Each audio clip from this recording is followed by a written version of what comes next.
Assalamualaikum warahmatullahi wabarakatuh. Selamat pagi, siang, semuanya. Alhamdulillahirrahmanirrahim. Puji syukur kita haturkan kepada Tuhan Yang Maha Esa, Allah Subhanahu wa Ta'ala, yang telah melimpahkan segala rahmat hidayah pada kita semuanya, sehingga kita masih diberikan kesehatan untuk menjalankan perkuliahan. Dalam hari ini kita akan berkuliah, melaksanakan pembelajaran mata kuliah pengantar ekonomi mikro. Baiklah Mbak dan Mas semuanya, hari ini kita akan menjelaskan dan juga mendengarkan tentang materi kita di pertemuan ke-9 ini ya, di mana materi pertemuan ke-9 ini akan menjelaskan tentang teori permintaan berdasarkan pendekatan utility. Izinkan saya untuk bisa share screen. Sudah tertampil ya di layar bahwa pada pertemuan kali ini kita akan menjelaskan tentang teori permintaan dilihat dari sudut pandang pendekatan utility. Kita mulai dari analisis teori dulu. Sebelumnya kemarin mungkin kalian juga sudah sedikit banyak belajar tentang bagaimana suatu permintaan barang itu dibentuk. Bahwa alasan para pembeli ataupun konsumen untuk membeli lebih banyak barang pada harga yang lebih rendah dan mengurangi pembeliannya pada harga yang lebih tinggi. Nah, ini suatu hal yang kita harus pahami bersama, bahwa saat harga barang itu rendah akan menyebabkan tingkat permintaan ya, ataupun permintaan dari barang itu akan cenderung tinggi dan meningkat. Begitu juga dengan sebaliknya ya. Saat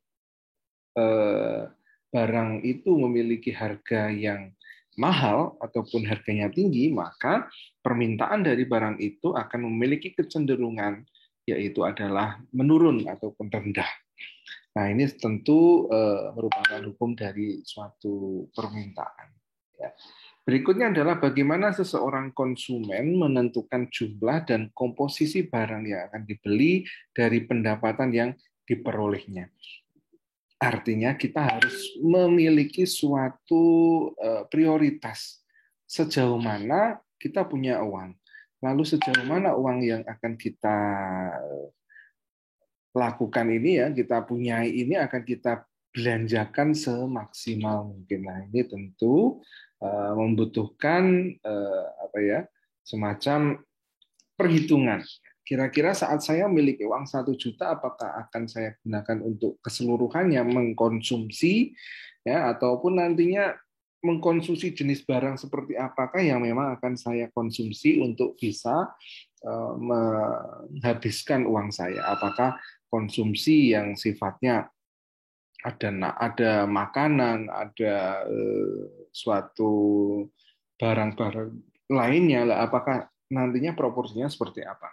Nah, itu nanti kita akan mempelajari tentang teori permintaan dilihat dari sudut pandang pendekatan utility-nya. Berikutnya di pendekatan teori bahwa pendekatan nilai guna ataupun utility itu biasa disebut dengan pendekatan kardinal, dan pendekatan nilai guna utility satunya adalah pendekatan ordinal. Bahwa saat kita bicara pendekatan nilai guna utility kardinal itu ditunjukkan dalam bentuk kuantitatif. Sejauh mana saya bisa mendapatkan barang-barang yang saya inginkan sebanyak mungkin. Nah, beda dengan kardinal, ordinal adalah ditunjukkan dalam kurva kepuasan yang sama. Artinya bahwa kadang tidak melihat dari sudut pandang kuantitasnya, tetapi bagaimana untuk dilihat dari pendekatan nilai guna ordinal ini ya, itu lebih kepada kepuasannya. Saya tidak peduli harga dari barang yang saya inginkan itu agak mahal ya, tetapi saya puas ya, sehingga saya tetap akan membeli itu. Nah, itu ya. Bedanya kalau kardinal ya, semakin rendah barang, saya sebetulnya tidak menginginkan barang itu sih ya, tetapi karena kebetulan barangnya murah ya dan cukup baik ya, maka saya akan membeli sebanyak-banyaknya. Nah, itu kardinal. Kalau ordinal, saya membutuhkan barang ini ya. Barang ini punya kualitas yang baik ya. maka saya mau nggak mau harganya mahal sekalipun akan saya belilah. Itu adalah ordinal. Itu kalian mungkin sudah bisa membedakannya. Berikutnya dalam pembahasan nilai guna dibedakan ke dalam dua pengertian, yaitu nilai guna berdasarkan nilai guna total atau total utility dan nilai guna marginal ataupun marginal utility. Nah, kita akan bicara dua pendekatan ini ya, apa itu total utility dan apa itu marginal utility. Total utility adalah jumlah kepuasan yang diperoleh dari mengkonsumsi berbagai macam barang. Ya, jadi keseluruhan barang ini kepuasannya berapa. Ya. Lalu kalau marginal adalah tambahan kepuasan sebagai akibat bertambahnya satu satuan barang yang dikonsumsi. Ya, jadi tidak keseluruhan. Artinya marginal di sini adalah sifatnya adalah lebih kepada bertambahnya satu satuan terhadap barang yang dikonsumsi. Sedangkan kalau total utility berarti adalah keseluruhan jumlah yang diperoleh dari mengkonsumsi barang keseluruhan berbagai macam barang. Asumsinya adalah konsumen rasional, ya. Artinya bahwa kita melihat sisi rasionalitas ya. Jadi dalam total utility dan marginal utility ini dilihat sisi rasionalitas. Kita tidak bisa nanti menilai total utility dan marginal utility dari suatu barang yang itu irasional ya. Contohnya apa ya? Ibaratnya lukisan misalnya. Lukisan itu irasional. Kenapa? Ya, karena kita bisa membeli lukisan itu harganya 1 miliar. Ya, padahal dari secara biaya produksi dan lain sebagainya paling hanya 1 juta. Ya. Tetapi bahwa kreasi ataupun ide itu yang menjadikan lukisan itu mahal. Nah, itu artinya tidak bisa diukur secara total utility atau marginal utility. Artinya lebih kepada barang yang realistis ya kita butuhkan, beras ataupun kebutuhan-kebutuhan pokok lain.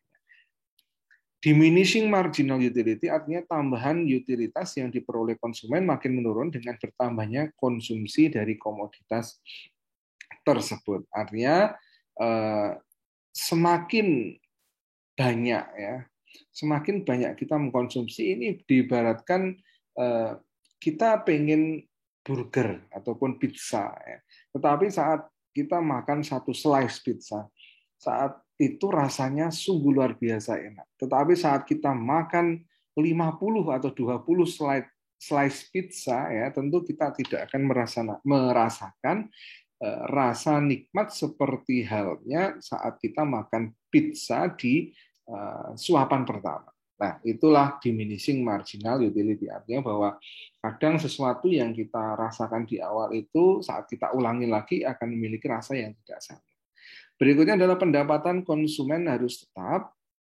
Lalu constant marginal utility of money artinya uang mempunyai nilai subjektif yang tetap. Ya. Artinya uang itu subjektivitasnya tetap ya, artinya tidak berubah. Berikutnya adalah total utility adalah aditif dan independen. Aditif artinya daya guna dari sekumpulan barang berupa fungsi dari kuantitas masing-masing barang yang dikonsumsi ya.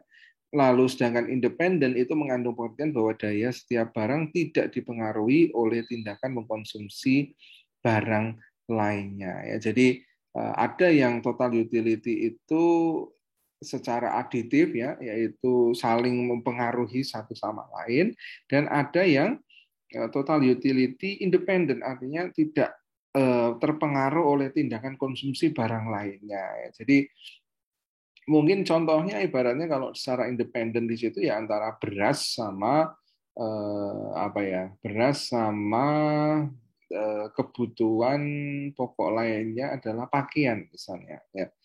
Mau apa berasnya itu atau pakaiannya itu naik turun ya otomatis beras tetap akan dikonsumsi oleh masyarakat. Nah, itu adalah total utility yang independen ya. Seperti itu. Contohnya seperti itu ya. Berikutnya adalah hipotesis utama dari teori ataupun hukum nilai guna marginal itu menurun.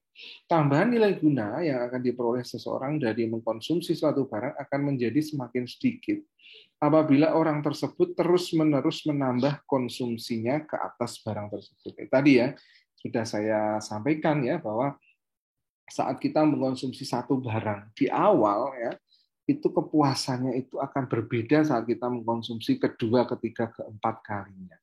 Itu tadi saya contohkan, satu slice pizza itu enak sekali, satu burger itu enak sekali, bahwa saat kita di hari yang sama makan 5 burger di waktu yang bersamaan berdekatan, maka rasa burger itu akan terasa, aduh kok udah males ya, kok tidak ada sesuatu rasa yang seperti yang saya rasakan sebelumnya, seperti itu ya, seperti halnya rasa di hati ya. Nah, berikutnya adalah secara matematis dirumuskan total utility adalah fungsi dari X1 dan X2 dan seterusnya apabila eh, ada suatu barang yang dikonsumsi ya, maka total utility adalah fungsi dari X-nya ya.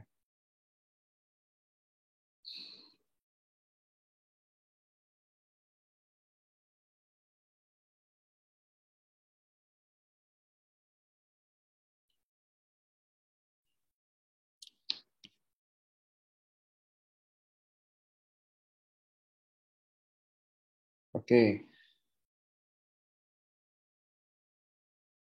Berikutnya adalah marginal utility. Marginal utility memiliki rumus bahwa MU sama dengan delta TU per delta Q. Ya. Oke, kita lihat ya. Contoh tabel, nilai guna total utility dan nilai guna marginal utility dalam angka. Kalau kita bisa lihat di sini Q adalah quantity, TU adalah total utility, dan MU adalah marginal utility. Di situ kita lihat bahwa saat kuantitasnya 0 sampai dengan 11, total utility-nya menunjukkan suatu fluktuatif ya. Fluktuatifnya apa?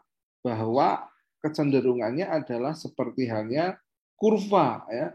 Ada yang dari slow ya, dari rendah low ke high dan kembali ke agak low lagi ya. Kita lihat ya. Saat total utility-nya 0, kuantitinya juga 0. Saat kuantitinya 1, total utility-nya bertambah menjadi 30. Lalu saat kuantitasnya ditingkatkan menjadi 2, total utility-nya adalah menjadi 50. Nah, saat total utility 30 dengan kuantitas 1, maka marginal utility yang didapatkan adalah 30. 30 ini dari mana? 30 adalah dari angka 30, total utility 30, min 0 ya, total utility yang 0 di atasnya. Sehingga marginal utility untuk kuantitas 1 dengan total utility 30 adalah 30 juga. Lalu saat kita lihat di Q2 ya, kuantitasnya adalah 2, total utility-nya 50, berapa marginal utility-nya? Kok bisa 20? Adalah dari total utility yang 50 min total utility 30 sebelumnya. Ya. Di sini kan di atasnya 50 adalah 30, 50 min 30 adalah sama dengan 20. Nah, begitu juga dengan seterusnya. 65 min 50 berarti total utility untuk kuantitas 3 dengan total utility-nya 65 adalah 15. Ya.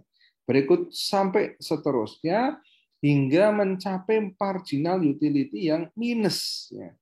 Minus. Kenapa kok minus? Ya, tadi yang sudah saya sampaikan bahwa untuk total utility-nya bertambah, iya, akan ada suatu fluktuasi di situ ya, ada suatu saat naik titik puncak dan akan menurun. Tetapi saat kita bicara marginal utility, ya, semakin bertambahnya kuantitas yang kita lakukan, justru bukan semakin menambah marginal utility kita, tetapi malah justru semakin menurunkan marginal utility. Seperti yang tadi sudah saya contohkan, ilustrasi dari makan pizza maupun burger ya. Jadi bahkan hingga saat kita mengkonsumsi 11, Q-nya 11, total utility-nya 78, ya, marginal utility-nya bisa sampai minus 7. Artinya bahwa semakin kita istilahnya tidak berminat ya untuk bisa istilahnya jenuh ya, jenuh seperti itu ya. Kalau di sini kita lihat kenapa kok di sini ada di bold kuning, di sini adalah bagaimana tertinggi peak dari total utility ya, ataupun titik tertinggi dari saat mengkonsumsi barang ya untuk bisa mencapai total utility yang dimaksimalkan.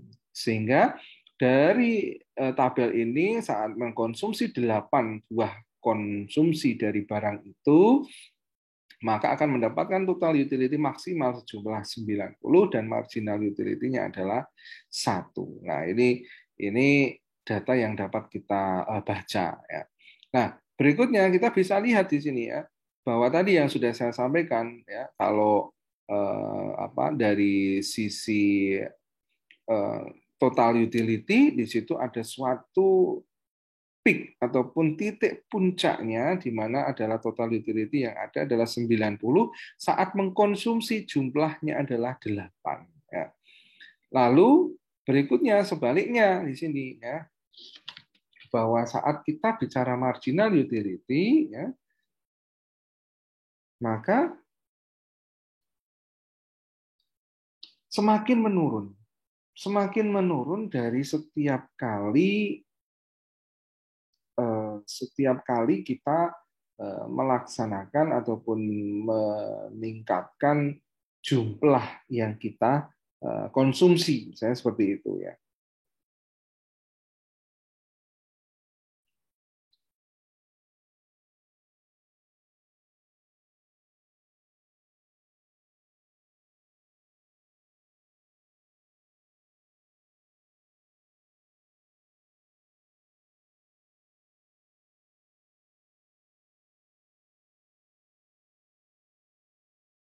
Ya, jadi memiliki slope yang negatif ya. Jadi saat kita malah justru mengkonsumsi semakin tinggi, malah akan menghasilkan marginal utility yang semakin rendah. Begitu sebaliknya ya, saat kita mengkonsumsi paling sedikit, malah justru menghasilkan marginal utility yang besar. Di sini bahwa slope-nya adalah negatif.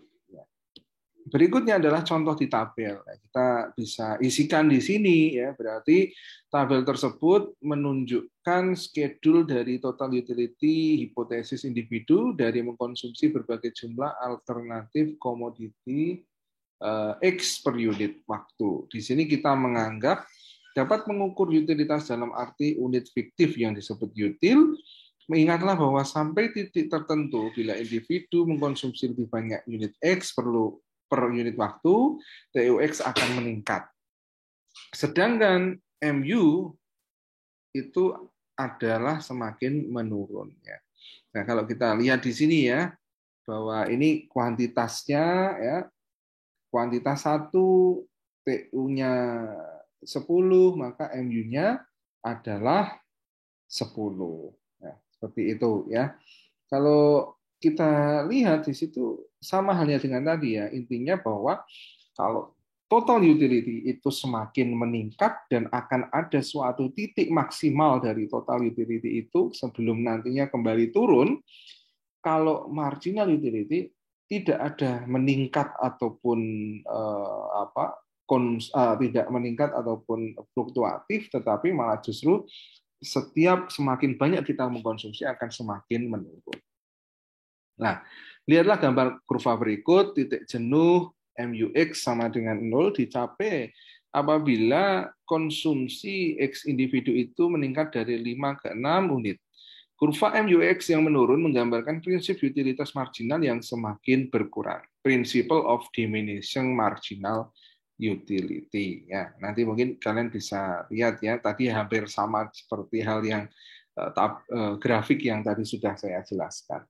Bahwa setiap orang akan berusaha untuk memaksimumkan kepuasan yang dapat dinikmatinya. Apabila yang dikonsumsi hanya satu barang, akan mudah. Tetapi kenyataannya ada banyak barang yang akan menciptakan nilai guna maksimal atau maksimum. Terus bagaimana penentuannya? Tadi yang sudah saya sampaikan di awal, kita memiliki uang 1 juta. Lalu dari uang 1 juta ini mau kita apakan agar kita bisa menikmati kepuasan yang maksimal dari berbagai macam produk yang akan kita konsumsi. Nah, Sedangkan setiap orang pasti akan memiliki keinginan untuk bisa memaksimalkan kepuasannya.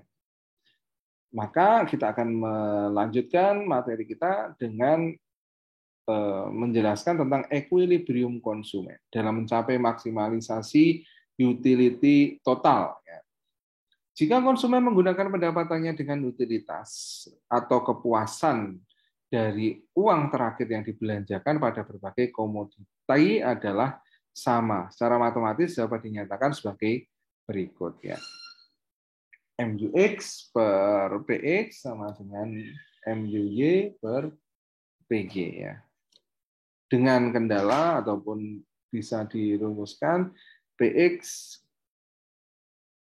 PQ ya ini ya, P kali Q ya, P kali QX ya, plus PY kali QY, plus seterusnya hingga mencapai suatu pendapatan individu maksimalnya sampai sejauh mana. Oke, kita langsung saja ya, untuk bisa melihat secara tabel ya, secara perhitungan. Misalkan konsumen dihadapkan pada pilihan mengkonsumsi dua macam barang yang mempunyai harga yang sama, tetapi tetap akan memberikan tingkat kepuasan yang berbeda dengan asumsi bahwa konsumen tersebut dapat mengukur nilai kepuasannya. Ia dapat membuat ranking guna batas akibat memproduksi dua barang tersebut. Jadi antara X dan Y ya, harganya sama, tetapi kepuasannya berbeda. Nah, agar bisa menyeimbangkan di antara X dan Y ini lalu seperti apa? Nah, ini kita bisa lihat ya di situ ya. Di Q1 ya sampai Q8 antara MUX-nya, marginal utility, artinya bahwa di sini adalah per barangnya. MU kita bicara MU adalah marginal utility per individu ataupun per barang yang dikonsumsi, itu beda. Dari sini kita bisa lihat bahwa terjadi suatu penurunan marginal utility yang cukup tinggi di barang X, ya. Tetapi terjadi penurunan marginal utility yang lebih konstan ya, tidak ekstrim ya dari barang Y ataupun MUY ya, atau MUY-nya ya. Kita lihat antara 58 ke 34 ya, 48 ke 32. Nah, dari sini ya kita bisa tarik ya bahwa ada suatu kemiripan ya, kemiripan yang mendekati dari antara barang X dan barang Y. Saat kita tarik ya di situ rata-rata ya, rata-rata dari beberapa barang yang dikonsumsi akan didapatkan hasil tertingginya ya antara 36 dan 34, lalu 30 yaitu di barang X juga ada, barang Y juga ada, dan di barang Y juga ada angka 28 yang memiliki equilibrium yang hampir mirip dengan barang X-nya. Nah, tentu berdasarkan contoh tabel di atas memberikan gambaran. Apabila harga adalah sama Rp1, kenyataannya adalah setiap barang harganya adalah berbeda. Kita anggap saja bahwa barang X itu harganya 2 dan barang Y tetap 1. Nah, itu gambarannya. Apabila kasus di atas kita tingkatkan, harga barang X naik menjadi 2 ya, dan barang Y tetap sama yaitu Rp1. Maka proses alokasinya berubah, maka akan ada persyaratan yaitu MUX per PX harus sama dengan MUY per PY. Kedua pengeluaran konsumen harus sama dengan pendapatannya. MUX ya 59 ya 58 ya per harganya 2 menjadi 29 ya. Itu ya. Jadi dari sini ya, sedangkan MUY ya, kenapa tadi paham ya dapat 29 dari mana ya? 29 adalah 58 per 2. 2 dari mana? 2 adalah karena MUX per PX ya. PX-nya di sini adalah Rp2 ya. X-nya adalah 2 sehingga MUX per PX adalah 29. Lalu 48 juga sama, ini dibagi 2 semua ya. Lalu sedangkan MUY karena tidak ada perubahan harga, harganya 1 ya, sehingga antara MUY dibandingkan dengan MUY per PY ya, akibat adanya agar adanya 2 harga yang berbeda ini agar disamakan, maka untuk MUY di sini angkanya tidak ada perubahan mengikuti dari harga ataupun nilai dari MUY-nya itu sendiri. Oke, nah dari sini kita mendapatkan suatu hal yang unik di mana dari 2 barang yang akan dikonsumsi ini ya, ada 2 kuantitas yang memiliki kesamaan dari MUX per PX-nya, yaitu adalah saat barang Y mengkonsumsi 4 ya, Q-nya 4, maka ketemu MUX PX-nya 18. Lalu saat barang Y mengkonsumsi 7, maka MUY per PY-nya ketemu 18 ya. Artinya kalau dari sini maknanya seperti apa teman-teman semuanya ya, bahwa semakin intinya itu bahwa malah justru ya si barang X ini ya itu akan memiliki kecenderungan lebih cepat untuk bosan, ya kan? Kenapa kok gitu, Pak? Ya, saat sudah baru 4 saja, dia itu sudah memiliki tingkat, katakanlah MUY itu adalah tingkat kebosanan ya, tingkat kepuasannya ya semakin menurun. Nah, ini artinya bahwa semakin bosan kan ya. Nah, mereka itu 4 itu untuk mencapai 18, mereka hanya mengkonsumsi 4 itu sudah mencapai 18. Artinya saya sudah jenuh Pak, ini Pak, sudah males Pak saya mengkonsumsi ini Pak. Sedangkan untuk di barang Y untuk bisa mencapai 18 ya, di situ harus mengkonsumsi 7, artinya bahwa 3 lebih banyak dibandingkan barang Y untuk bisa barang X untuk bisa dikonsumsi. Artinya bahwa wah enak ini, saya mau 3 kali, 7 kali baru sama dengan 4 kali barang yang dikonsumsi oleh X ya. Artinya kejenuhannya ya ataupun tingkat kepuasannya yang semakin menurun ini lebih cepat barang X dibandingkan barang Y. Barang X lebih cepat membuat orang jenuh ya dibandingkan dengan barang Y yang perlu waktu lama untuk bisa memberikan efek jenuh kepada seseorang. Nah, gitu ya. Paham ya? Jadi maknanya itu seperti itu. Kenapa harus mengukur dari tingkat utilitas ya, utilitasnya nilai gunanya itu semakin menurun ya dari sisi parsial dari masing-masing barang X maupun barang Y-nya. Maka berdasarkan tabel di atas tampak terdapat 2 titik yang sama ya. Tadi ya 18 12 dan di mana di barang X 18-nya itu di angka konsumsi barang kuantitas 4, sedangkan barang Y-nya adalah 7. Nah, dari sini apabila pendapatan konsumen adalah sebesar 15 ya, saat itu pendapatan konsumennya adalah 15, maka alokasinya adalah tadi ya M ya, itu tadi ya adalah 15 sama dengan ya 2. Tadi P-nya itu kan tadi untuk barang X adalah Rp2, Rp2 ya. 2 dikalikan dengan kuantitinya adalah 4 untuk bisa mencapai MUX per PX ya. Plus 1 karena harganya barang Y adalah Rp1 dikalikan dengan kuantiti Y untuk bisa mencapai 18 tadi adalah 7 ya. Sehingga 1 kali 7. Jadi 15 sama dengan 8 plus berapa? Plus 7.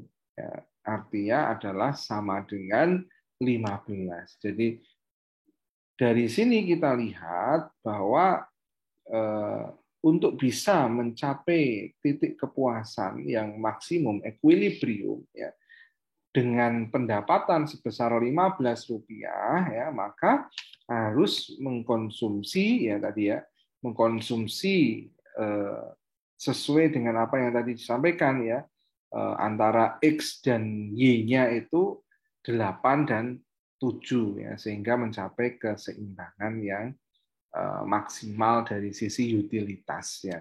Untuk bisa mencapai itu ya tadi ya, kuantitasnya 4 ya untuk barang X-nya dan 7 untuk barang Y-nya. Ya, seperti itu. Surplus konsumen yang dinikmati seorang pembeli mangga. Ini ya, harga yang bersedia dibayar konsumen itu jumlah konsumsi mangga tiap minggunya, pertama, kedua, ini per minggunya ya. Gimana tadi? Ya, 1 ya, 2, 3, 4, 5, 6, 7, 8. Harga yang bersedia dibayar konsumen di sini terlihat bahwa semakin menurun. Kenapa kok semakin menurun? Ya karena harga dari konsumen itu merasa bahwa semakin lama ini tingkat kepuasan untuk bisa mengkonsumsi mangga ini sudah jenuh, sehingga permintaannya akan menurun, akan mengakibatkan permintaan menurun. Permintaan yang menurun ini ya nantinya akan berakibat salah satunya karena harganya semakin tinggi tadi, permintaannya menurun. Sehingga untuk bisa mencapai kembali keseimbangan di permintaan, maka harganya juga akan mengikuti semakin menurun juga ya, agar nantinya permintaannya kembali naik. Ya. Surplus konsumen jika harga mangga 700 per buah ya. Artinya bahwa surplus konsumennya harga yang bersedia dibayar ini artinya gini. Artinya sebetulnya harga mangga itu di minggu pertama itu layak dihargai 1.700. Tetapi nyatanya harga mangga di minggu pertama hanya 700 sehingga konsumen mendapatkan surplus keuntungan saat membeli mangga sebesar 1.000 di minggu pertama. Seperti itu ya. Lalu berikutnya di minggu kedua ya, semakin menurun ya karena tadi ya, ternyata mangga itu semakin membuat jenuh sehingga harganya yang tetap tetapi akan membuat surplus konsumen di sini akan semakin turun. Dan berbeda dengan surplus konsumen yang semakin turun, jumlah surplusnya akan naik ya karena apa? Jumlah surplus di sini adalah akumulasi dari keseluruhan jumlah surplus per minggunya. Ya. Bahkan di minggu ke-7 dan ke-8 tidak ada surplus, konsumen justru mengalami defisit. Ya. Artinya bahwa wah ini sudah tidak layak lagi nih harganya 700, ini harusnya malah mungkin 200 ya seperti itu ya. Sehingga jumlah surplusnya mencapai titik maksimal surplus dari jumlah surplus konsumen adalah 3.000. Nah, ini gambaran umum ya di kurva permintaan ya. Jadi saat mencapai ini tadi ya ada barang-barang ya mengikuti harganya ya. Berdasarkan harga di sini ya, P adalah harga, semakin naik barang harganya maka akan semakin kecil turun untuk kuantitas barang yang akan dikonsumsinya. Nah, titik di sini titik merah di sini adalah titik equilibrium, harga yang paling pas ya, harga yang memang itu merupakan harga yang paling pas untuk bisa menghasilkan kuantitas yang maksimal. Ya. Saat harganya saat di atas dari harga yang equilibrium ini, maka konsumen akan mendapatkan suatu keuntungan. Ya. Keuntungan atau biasa disebut dengan surplus konsumen itu sendiri. Kenapa? Ya karena sebetulnya ya harga 1.700 pun ya itu konsumen itu mau untuk membeli, tetapi nyatanya malah justru harganya masih di kisaran 700. Jadi hal tersebut menjadikan terdapat surplus di konsumen. Ya, berikutnya adalah indifference curve ya, di mana kurva yang menunjukkan kombinasi dua macam barang konsumsi yang memberikan tingkat kepuasan yang sama. Misalkan X makan dan Y sandang ya. Jadi kombinasinya seberapa ini yang pas ya. Konsumen membutuhkan kombinasi sebagai berikut. Misalnya adalah X makan 4 kali sehari, membeli pakaian 2 kali setahun ya. Lalu ada juga yang B itu makan 3 kali sehari, membeli pakaian 4 kali setahun. Artinya apa? Bahwa kita membutuhkan suatu kombinasi untuk bisa mendapatkan kepuasan yang maksimal ya. Baik dari sisi barang X maupun barang Y. Berikutnya, apabila konsumen menyatakan bahwa A ya, itu lebih besar daripada B, berarti makan 4 kali sehari dan membeli pakaian 2 kali setahun itu lebih berdaya guna dan memuaskan bagi konsumen. Nah, di sini adalah kita bicara sejauh mana orang itu menginginkan kepuasan yang maksimal. Kadang tiap individu memiliki suatu preferensi yang berbeda ya.